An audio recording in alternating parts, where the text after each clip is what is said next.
a trapezoid. Area of the trapezoid is equal to 1/2 times the height times the top and bottom, or 1/2 times h times a plus b. Now, the bases must be parallel, and the height connects the two bases, and the height must meet both bases at a right angle. So it'd be like this.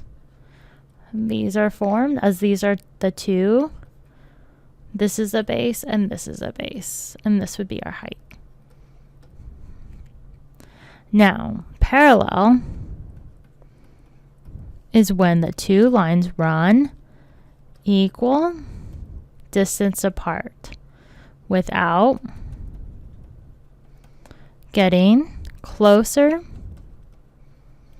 or farther away from each other. So this would be parallel as they run equally the same from side to side. Now let's look at an example. Example 1. Find the surface area of the trapezoid. So from our formula, we have 1/2 times our height times a plus b, which is our two bases. So for us to find this, we have 1/2. Now, this is our height here. This 4. As it runs, as it will meet both the bases and form a right angle. So we have times 4 times now a plus b, which are our two bases. So this can be equal to a and this can equal to b. So we have 4 plus 6. So let's go ahead and calculate this all out. So first thing we need to do is deal with our parentheses. So we have 4 plus 6, which is equal to 10. So we have 1/2 times 4 times 10. So now we have 10, so we'll multiply it by 4. So we get 40, and then we'll divide it by 2, as it's multiplying it by 1/2, which is dividing it by 2. So we get 20. And then this is area, so it's units squared.